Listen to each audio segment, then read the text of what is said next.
Hello and welcome to On the Ledge, the podcast that puts houseplants where they should be, front and centre. I'm your host, Jane Perrone, and in this bonus episode of the show, I'm bringing you a chapter from my book explaining the mysteries of the Venus flytrap. I don't know if you've seen it, but John Lewis, the British department store, puts out a Christmas ad every year, which for some reason always makes the headlines. And this year it made the headlines because the starring role was played by a Venus flytrap. So I thought that given the number of misconceptions that were thrown up in that ad, from the Venus flytrap growing from an acorn-sized seed to the Venus flytrap being rather interested in eating the family dog and also having the ability to unwrap Christmas presents, that I thought it might be good to bring you the Venus flytrap chapter from Legends of the Leaf. Now, this is in celebration of the fact that Legends of the Leaf is now available on Audible as well as Spotify and lots of other audiobook sellers. This is just one of the 25 chapters in the book, so there's loads more to enjoy if you spend one of your Audible credits or choose to buy this as a one-off. You can learn about everything from why preppers love snake plants to the houseplant you can eat as tempura.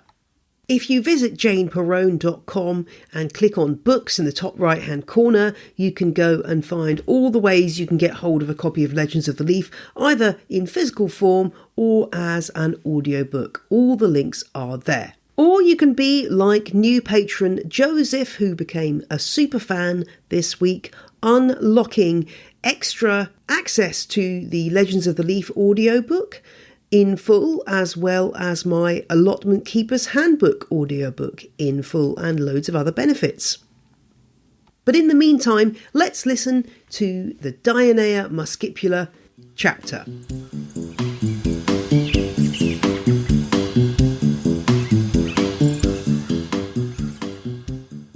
Dionaea muscipula, Venus flytrap, Droseraceae. Imagine the home of the Venus flytrap. Your mind probably conjures up a steamy jungle full of lush vegetation that envelops your every step. In the centre sits Dionaea muscipula, the air pulsing with fat flies about to be lured to their doom. Wrong, wrong, wrong. This is a plant that lives on the margins of bogs populated by evergreen shrubs and pine trees. Dionaea muscipula's native range is the coastal bogs of North and South Carolina in the US, within a few dozen miles of the port city of Wilmington. Flytraps require unobstructed sunlight and plenty of moisture. They are used to a shallow water table caused by an impenetrable layer of organic matter known as a hardpan that prevents drainage, leaving the ground constantly moist. The soil is a mix of peat and sand, acidic and nutrient poor, and flytraps are often found growing in hollows or on sphagnum moss. Their other requirement is fire. Flytraps do not grow under dense vegetation. If they begin to be swamped by leaf litter and overhanging plants which block their light, they will decline. Naturally occurring wildfires burn off this competing vegetation. While fires often scorch away the top growth of the flytraps, this does not kill the plant, which regrows from a rhizome, a thickened stem that stores water and nutrients, and escapes damage as it grows well below the soil's surface. Scientists have found flytraps fare best in places where wildfires occur every few years. Flytrap habitats are biodiversity hotspots, home to other rare species such as the snake-mouth orchid, Pogonia ophoglossoides, and fellow carnivores.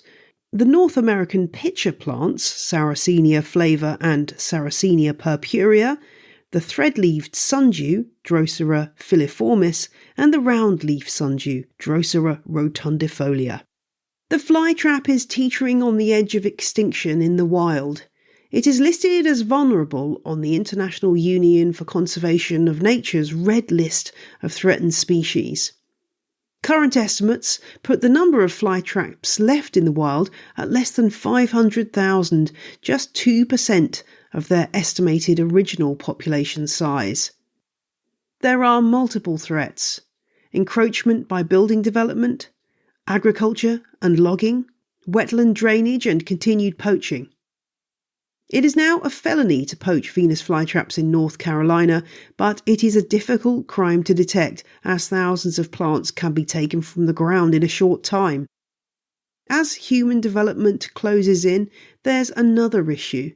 Humans suppress wildfires to protect their property, which allows more vegetation to shade out the flytraps. Wildfires come less often, but are more severe, killing off flytrap rhizomes for good. Rising sea levels due to climate change pose a further risk, as the landscapes flytraps inhabit are often only 2 to 4 metres above sea level. Let's smash another flytrap myth now. Flytraps don't catch many flies in the wild. The majority of creatures caught are ground dwellers. Ants and spiders each account for a third of their diet, while grasshoppers, beetles, springtails, mites, millipedes and centipedes make up most of the rest, plus the occasional flatworm when traps become submerged during flooding. Depending on which scientific study you consult, flies make up just 1 to 18% of the flytrap's haul. Trapped creatures dissolve in a nutrient-rich liquid the plant can absorb to make up for the poverty of its soil. There is, however, one creature that turns the tables on the flytrap. The Venus flytrap cutworm moth, whose cappuccino-coloured, faintly striped caterpillar feeds exclusively on Dionaea muscipula. The flytrap's white flowers are held on stems 15 to 35 centimetres above the traps, seemingly to stop their pollinators from becoming dinner too. There is scant research into their pollination habits, but sweat bees, longhorn beetles and checkered beetles seem to be the main candidates. Dionaea is one of 2 species that employ snap traps formed from modified leaves. The other plant with this adaptation, the water wheel plant, Aldrovanda vesiculosa, is an aquatic plant with a wider geographic range, but its 2 to 4 millimetre long traps are harder to observe. The mechanism of the Dionaea muscipula's trap itself is not fully understood, but scientists agree that it evolved out of its close relative, the sundew. The tentacles of the sundew have evolved into the trigger hairs that arm the inside surface of each clamshell-shaped modified leaf of a flytrap, usually a trio in a triangle shape. The rows of teeth, or cilia, that enmesh as the trap closes seem to have evolved from sundew tentacles too. Scientists are still delving into how flytraps attract their prey. What seems clear is that they release a cocktail of at least 20 chemicals that mimic the scent of fruit and flowers. Some studies suggest that flytraps display a pattern of ultraviolet light absorption that helps prey home in on the traps. How does the trap know the difference between a potential meal and a gust of wind? Any one of the trigger hairs must be stimulated twice or more in a period of around 20 seconds for the trap to snap shut. The 2 sides of the leaf snap together in a third of a second, but the trap only seals tight shut if the hairs continue to be triggered by struggling prey. Once this happens, digestive glands lining the inside begin to release an acidic liquid full of proteins and enzymes to break down the meal. Each hair trigger sends an electrical signal to the whole trap, causing it to release stored energy and rapidly switch from its open concave shape to a convex shape, like an umbrella blowing inside out. Recent research has shown that these signals also produce magnetic fields, one of the first times this has been detected in the plant kingdom. How did the indigenous people who lived alongside the flytraps understand and interact with these plants? Available information is scant. Unsurprising for a culture that has been effectively erased from the landscape in the last 300 years. The Cherokee people who lived in what is now called North and South Carolina had their land taken by European settlers in the 1700s, lost their lives to introduced diseases, and were forcibly removed to so-called Indian Territory in Oklahoma. The Cherokee name for the flytrap is Uquilo, but this term was used to refer both to Dionaea muscipula and Sarracenia purpurea, the North American pitcher plant, as well as other species. Cherokee Nation member and ethnobotanist Dr. Clint Carroll told me, as with most Cherokee words, the name describes physical properties of the plant, so this name has been used for numerous different species that have similar appearances or do similar things in their environment from the perspective of Cherokee speakers. American ethnographer James Mooney, writing in 1891, reported that Cherokee fishermen chewed a piece of what he called uquilor and spit it onto the bait and hook to imbue them with the seductive power of the plant.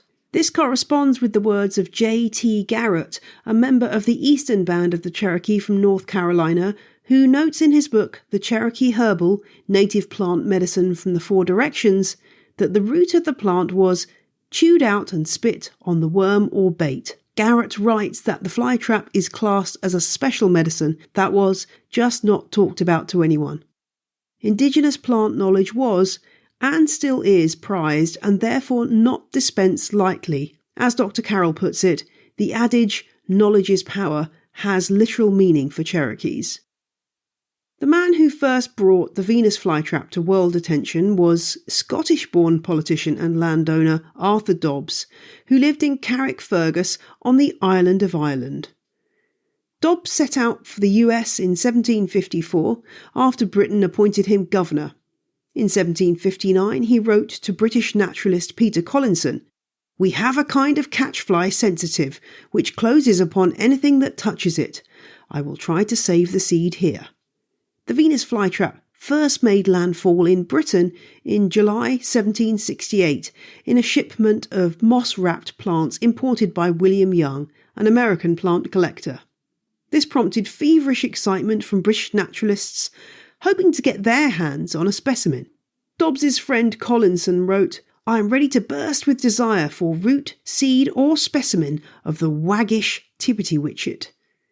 Writers, specifically male writers, have expended a huge amount of energy exploring whether tippity-witchet, a word ascribed various meanings including a twitching fur stole, a cassava squeezer and a trap for catching rabbits, was a euphemism for the female sex organs.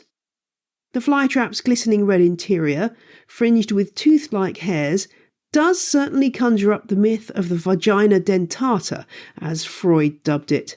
The tale told across many cultures that cautioned men of the perils of sex with unknown women. I suspect this tells us more about 18th century sexual mores than it does about the flytrap. But it does point to one aspect of the plant's pull on our consciousness. Dionaea muscipula waggishly slipped the bounds of classification. Is it male or female? Flora or fauna? Amphibian or land dweller? Intelligent or mindless? In 1773, British naturalist John Ellis gave the flytrap the scientific name Dionaea muscipula.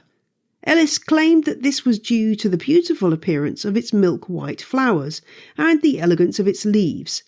But the name has caused much confusion because Dionaea refers to several different people in ancient mythology, including the mother of the Roman goddess of love and sex, Venus, and the mother of the Greek equivalent, Aphrodite, or Aphrodite herself. Added to that, muscipula does not mean flytrap in Latin, but mousetrap, and yet somehow the name Venus flytrap has persisted. Names also proved a problem for Carl Linnaeus, the Swedish botanist who came up with the system of naming plants and animals that scientists still use today. When he was sent a specimen of the plant, it was dead on arrival, so he could not see the plant in action, but he still deemed that the mere idea of a plant that ate animals was against the order of nature as willed by God, deciding that the plant must be merely allowing insects shelter from rain. Charles Darwin was a flytrap fan, calling it one of the most wonderful plants in the world, although he was frustrated that he could not keep one alive for long. Darwin's experiments showed that flytraps were indeed carnivorous and resulted in his book Insectivorous Plants, published in 1897. Despite its tiny size and inability to catch anything larger than a tiny lizard, artists have consistently portrayed flytraps as man-eaters. In 1880, Sir Arthur Conan Doyle published The American's Tale, a story about a man eaten by a giant flytrap in Arizona. The trope was reworked in the 20th century with John Wyndham's 1951 book The Day of the Triffids and Audrey 2 in the 1960 film Little Shop of Horrors. And yet, there are signs that Dionaea muscipula may be able to help us, not harm us. Early research into genetically modifying flytraps using a certain type of soil bacteria has shown this can boost their existing capacity to produce phytochemicals with the power to tackle human antibiotic-resistant bacteria. If we can protect these plants in their wild habitat, who knows what other secrets they may yet yield. Care Guide. Provide as much sunlight as you can muster. It is entirely possible to grow flytraps in an unheated greenhouse in the UK's temperate climate. They die back over winter, resprouting from their rhizomes come spring. Many Dionaea experts believe the plants require this period of dormancy to thrive, during which they experience shorter daylight hours and lower temperatures. But the advent of cheap, full-spectrum grow lights, used 12 to 14 hours a day, have allowed some growers to experiment successfully with growing plants indoors all year round without a dormant period. Temperature. If you are growing them indoors without grow lights, give flytraps a cooler resting period over winter, placing them in a brightly lit, unheated room, porch or similar, where temperatures drop to around 10 degrees centigrade. 50 Fahrenheit. Water. Place pots in a tray of water 2 centimetres or so deep from spring to autumn, and keep them moist but not wet in winter. The safest option is to use rainwater or distilled water. Regular bottled water and water from a home filtration system aren't suitable. But if you have a reverse osmosis RO system installed, or can source RO water from an aquarium shop, this is fine to use. Humidity. Venus flytraps love humidity. Pests and diseases. The two main possibilities are red spider mites and aphids. Substrate. It is still widely assumed that flytraps require a peat-based substrate to thrive, and half peat, half sand is often recommended. Given peat's status as a non-renewable resource, growers have been working hard to come up with a peat-free substrate for flytraps. Ready-made mixes are available from UK growers Floralive and Wax Wicked Plants, while other growers grow in sphagnum moss or a mixture of fine milled bark, lime-free horticultural grit and perlite to a ratio of 2:1:1. A 2 centimetres deep mulch of sand is recommended by some growers. Propagation. Don't buy the commonly available grow-your-own flytrap seed kits. They usually fail as the seeds need to be sown fresh. Offsets can be carefully prized away from the parent plant and potted up separately, or cut the rhizome into pieces in spring, making sure each section has some leaves and roots, and pot up separately. Leaf cuttings using a whole leaf pulled away from the plant and laid on damp substrate will grow into new plants, but this method is slow. Flowering stems can also be propagated in this way. Help to speed along the process by encasing the tray or pot in a clear plastic bag to ensure steady air humidity. Feeding. Some growers advise feeding extra food for flytraps, rehydrated freeze-dried bloodworms available from aquarium shops, for instance, but this is not essential. Other maintenance tasks. Growers disagree over whether flowers should be removed to nudge the plant to putting more resources into producing more traps, or left. Danger signs. Traps rapidly dying back in summer can be caused by a lack of moisture or use of tap water. Toxicity. No known toxicity to pets or humans. Display. Fly traps do best in glazed pottery or plastic containers. Cultivars. Fly trap breeders have had a field day coming up with all kinds of variations on the fly trap theme, from cultivars Akai Ryu and Bohemian Garnet, which are a dramatic dark red all over, and the extra large La Grosse Aguigui and B52, to oddities such as Crispy Sun, which has traps with fused teeth. Also try. There are many fascinating carnivorous plants available for indoor cultivation. Sundews and butterworts act like living flypaper, while the tropical pitcher plant species in the genus Nepenthes are also widely available and relatively easy to grow indoors.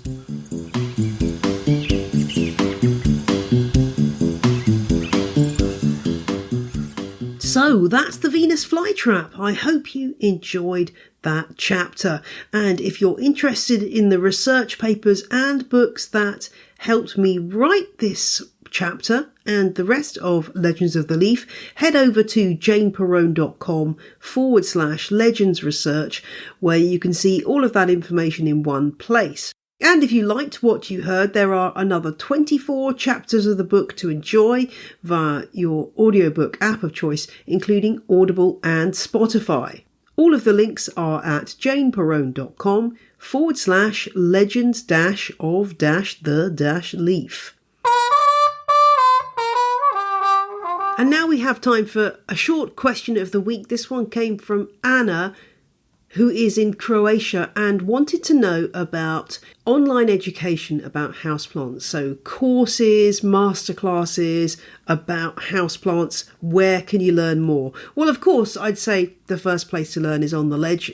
You've got more than 200 episodes here, which covers a lot of ground. But I understand if you want to learn in a more systematic way, that might be something you are looking around for. There aren't that many options, but let me run through the ones that I know about.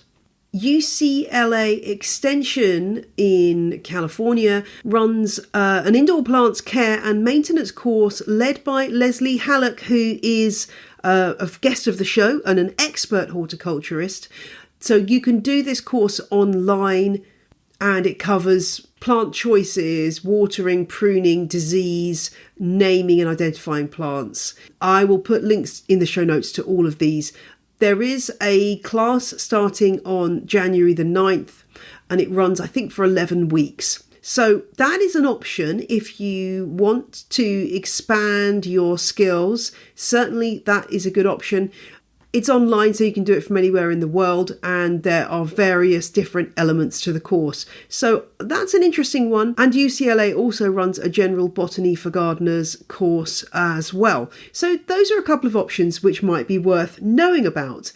You're talking about several $100s. I think the houseplants course costs about $670. So it's an investment. But with Leslie, you're getting a really good grounding in houseplants and their care. Next up, Create Academy has an indoor gardening masterclass with James Wong, another guest of the show. And I've heard people take this course. There are 28 lessons. Again, it's all online, and there's a downloadable workbook. It takes 8 hours to complete, so it's shorter than the UCLA course, but it is considerably cheaper. So I think at the minute it's £59.25, and you could give that as somebody as a gift. I think it's got a Christmas discount on at the minute, and normally it's £79. So it gives you a chance to learn about houseplants and their habitats with the inimitable James Wong.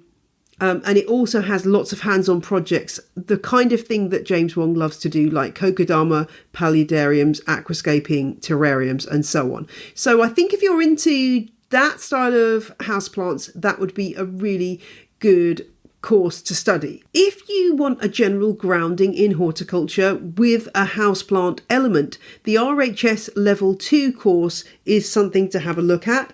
I would say that it has been updated in the last year, and so it's a bit different from when I took it, and I think the houseplant element, the sort of indoor horticulture element, has changed too. This is a course that's equivalent to a GCSE. So a GCSE, if you're not from the UK, is a qualification you take when you're 16, and that's the kind of level of academic study we're talking about here. There's a lot to learn. You don't have to take the exams. You could just study the course with a variety of online providers, but obviously if you want to get the qualification at the end of it, you have to do the exams. And it covers everything from botany and identifying plants to growing vegetables. So it's way wider than houseplants, but definitely worth a look if you're looking to get an RHS approved qualification. There is also a Houseplant 101 page on the Royal Horticultural Society website, which has short videos. I think there are about 9 of them, and they're only 2 or 3 minutes long, about houseplants and how to care for them. If you're looking for something very basic that covers the foundations, then that would be a good place to start too. The only other course I know that's directly relevant to Anna's question is a course that's run by the botanist Scott Zoner. I don't know if he's offering this course at the moment. It's called The Botany of Houseplants. It's a 4-session webinar which runs once a week over a month-long period, and it's very reasonable. I think the last time it ran, it was $25 for the 4 one-hour sessions, which is extremely reasonable. I'm not sure if Scott is offering the course in the immediate future, but I'm sure if enough of you were interested, then he would certainly be doing more of those in 2024.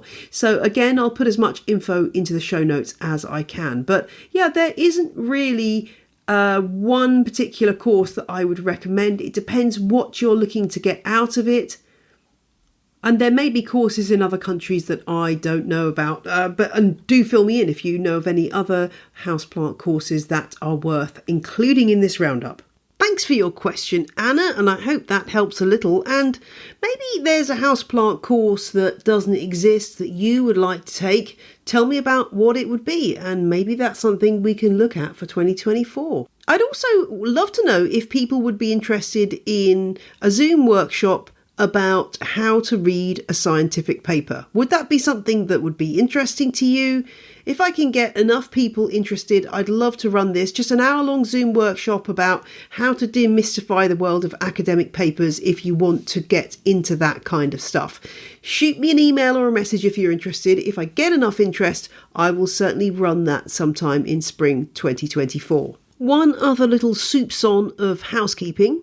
Thank you to City/County Gardener for your delightful review of On the Ledge on Apple Podcasts in the US. I appreciate you. And thanks to everyone who supported me in the last year, from buying my book or Houseplant Gardener in a Box, becoming a patron, making a one-off donation on Ko-Fi, telling a friend about the show, or simply just listening. It all makes a difference. In nearly 7 years, this show has built into a wonderful community that I'm just super proud to be a part of. So give yourself a pat on the back and let's look forward to loads more planty fun and info in 2024. Have a fabulous festive season, whatever you're up to, and I'll see you on the other side. Bye!